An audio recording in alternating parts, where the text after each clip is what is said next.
City India news Telugu, ఇది చీకటి వెలుగు. అభివృద్ధి సమన్వయ మరియు పర్యవేక్షణ కమిటీ అంటే దిశ కమిటీ సమావేశాన్ని రెండవ దిశ కమిటీ సమావేశం ఈరోజు మహబూబ్నగర్ జిల్లా కేంద్రంలో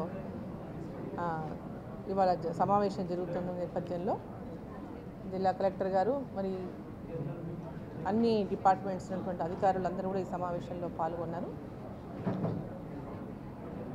ఈ యొక్క కమిటీలో కేంద్ర ప్రభుత్వం పథకాలన్నింటిపైన కూడా సమీక్ష చేసేటటువంటి ఈ సమావేశంలో సమీక్ష తీసుకోవడం జరుగుతుంది.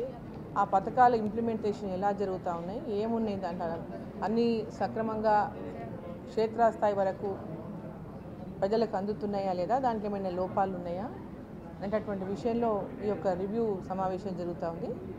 సో దీంట్లో అనేక పథకాల గురించి అంటే అగ్రికల్చర్ కానీ, ఎడ్యుకేషన్, హెల్త్, అన్ని డిపార్ట్మెంట్లు, ఎన్ఆర్ఈజిఎస్, అదేవిధంగా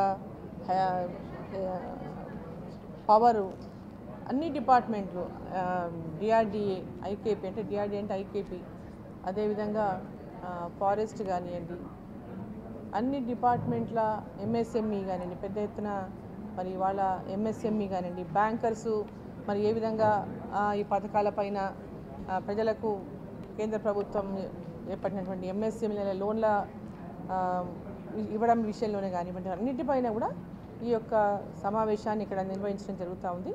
దీంట్లో భాగంగానే ఈరోజు అనేక విషయాలలో కూడా అవేర్నెస్ కూడా క్రియేట్ చేయడం కోసం ఈ పథకాల కేంద్ర ప్రభుత్వ పథకాలపైన క్షేత్రస్థాయిలో కూడా ఇప్పుడు సూర్యఘర్ అనుకోండి, సపోజ్ సూర్యఘర్ అంటే ప్రతి ఇంటిపైన కూడా గ్రామీణ ప్రాంతాల్లోని ప్రతి ఇంటిపైన 3 kV వరకు పవర్ వరకు సోలార్ ప్యానెల్స్ని మనం పెట్టుకుంటే కనుక ఒక కేవీ పెట్టుకుంటే 30,000 రూపాయలు ఉచితంగానే, అది ఎవరు కూడా వాళ్ళు డబ్బులు పెట్టించుకోవాల్సినటువంటి అవసరం లేదు. పేదవాళ్ళకి అందరికీ కూడా 3 యూనిట్ల వరకు 2 ప్రభుత్వాల యొక్క షేర్తో కూడా అనేక పథకాలు ఇవాళ అమలు అవుతూ ఉన్నాయి. వాటిపైన కూడా పూర్తి స్థాయిలో అందరికీ మేలు జరిగేటటువంటి విధంగా వీటిని అమలు చేయాలనేటటువంటి లక్ష్యంతో ఈ సమావేశం నిర్వహించడం జరుగుతుంది.